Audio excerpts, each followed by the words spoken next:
नमस्कार दोस्तों, स्वागत है आप सभी का हमारे चैनल वर्कअप सीएससी में। दोस्तों, यदि मैं आपसे एक सवाल पूछूं कि आज के समय में सबसे ज़्यादा दुखी, परेशान और शोषित व्यक्ति कौन है हमारे समाज में, तो वो है प्राइवेट कर्मचारी, प्राइवेट काम करने वाले, प्राइवेट कंपनियों में नौकरी करने वाले, विशेष रूप से कंस्ट्रक्शन कंपनी में काम करने वाले, फैक्ट्रियों में काम करने वाले, किसी भी वर्ग के मजदूर हों, वो या तो लेबर हों या क्लर्क हों या मध्यवर्गीय कोई ऑफिसर या इंजीनियर, सबसे ज़्यादा शोषित और सबसे ज़्यादा परेशान कोई है तो वो है प्राइवेट कर्मचारी। तो मैं आज इस वीडियो में इन सभी विषयों पर चर्चा नहीं करूंगा। मैं आज आप लोगों को इस वीडियो में बताने वाला हूं कि सरकार ईपीएस पेंशन धारकों का पेंशन 7,500 से बढ़ाकर 10,050 रुपये करने का विचार कर रही है। अब यह सुनकर बहुत सारे लोग इसका मजाक उड़ाएंगे, कमेंट में उल्टी सीधे कमेंट करेंगे कि नहीं, ये नहीं हो सकता है, वो नहीं हो सकता है। तो मैं आपको बता दूं कि इसी प्रकार से मैं वीडियो बना रहा था पहले कि सरकारी कर्मचारियों का जो है पेंशन की गारंटी मिलने वाली है, इनको जो वर्तमान में पेंशन मिल रही है इसमें बहुत सारा संशोधन होने वाला है। तो बहुत सारे लोग कमेंट कर रहे थे मेरे वीडियो पे कि नहीं, ऐसा नहीं हो सकता है, ये फेक न्यूज़ है, वो है। लेकिन पिछले शनिवार को आप लोगों ने देखा कि किस प्रकार से सरकार यूपीएस लॉन्च किया, यूनिफाइड पेंशन स्कीम लॉन्च किया, जो लगभग ओल्ड पेंशन योजना के जैसा ही है। इसमें भी मिनिमम पेंशन फिक्स कर दिया गया है।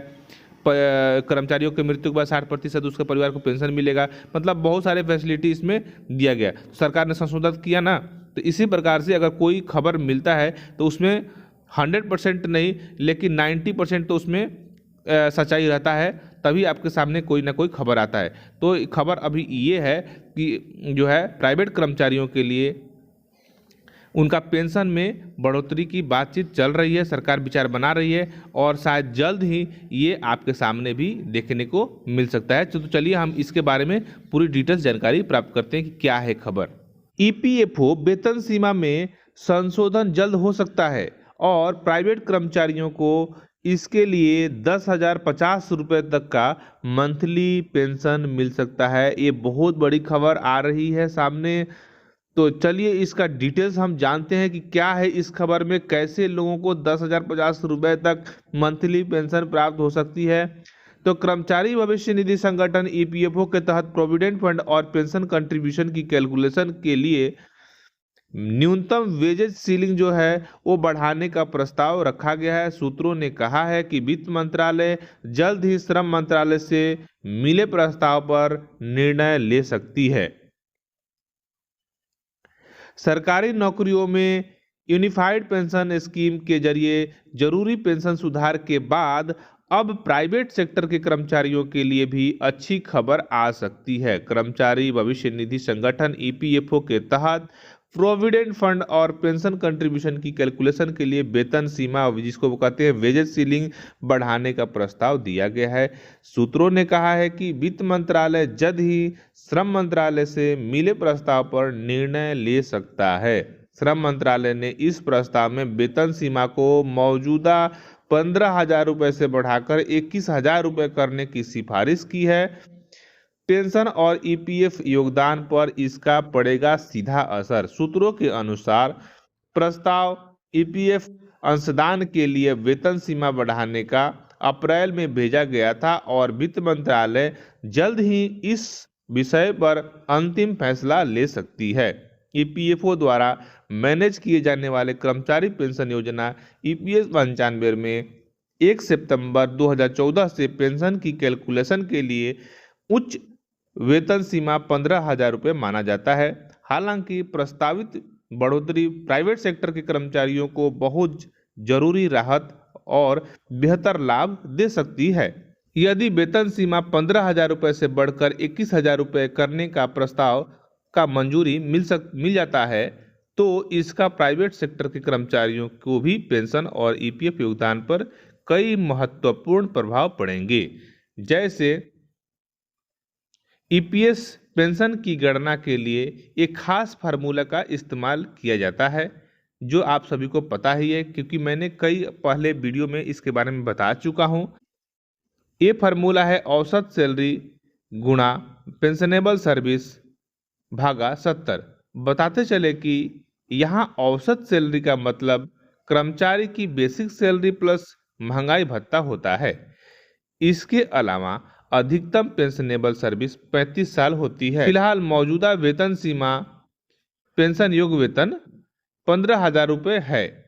अब इस आंकड़ों के साथ गणना करें तो अभी ईपीएफ पेंशन 15,000 गुना 35 भागा 70 यानी कि 7,500 रुपये प्रति महीने होता है वर्तमान समय में। लेकिन इसको बढ़ाने के लिए सिफारिश की गई है।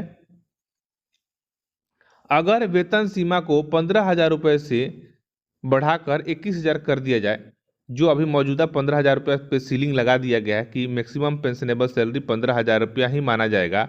इस सीलिंग को, इस सीमा को अगर तोड़ दिया जाए और तोड़कर 21,000 रुपया कर दिया जाए तो क्या होगा?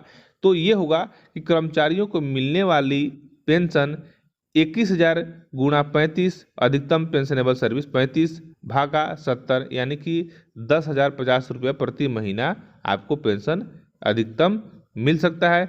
यानी नए नियमों के बाद कर्मचारियों को हर महीने 2,550 रुपये एक्स्ट्रा पेंशन हर महीने मिलने लगेगी। हालांकि यहाँ एक बात और ध्यान देने वाली है कि नए नियम के बाद कर्मचारियों की इन हैंड सैलरी में थोड़ी कमी आ जाएगी, क्योंकि जैसे ही आपका बेसिक बढ़ेगा, जैसे ही बेसिक का वेजेस सीलिंग आपको बढ़ेगा तो आपका पीएफ भी ज़्यादा कटेगा, उसके मुकाबले पेंशन फंड में भी ज़्यादा पैसा जमा होगा, तो आपका नेट जो हाथ में पैसा आता था वो अब कम आएगा। क्योंकि अब आपका 15,000 के हिसाब से पहले, अभी वर्तमान समय में 15,000 के हिसाब से कटता है तो मैक्सिमम 1,800 रुपया कटता है। कंपनी का जो शेयर होता है उसमें से 1,250 रुपया पीएफ में जमा होता है और 550 रुपया पेंशन फंड में जमा होता है और आपका 1,800 रुपया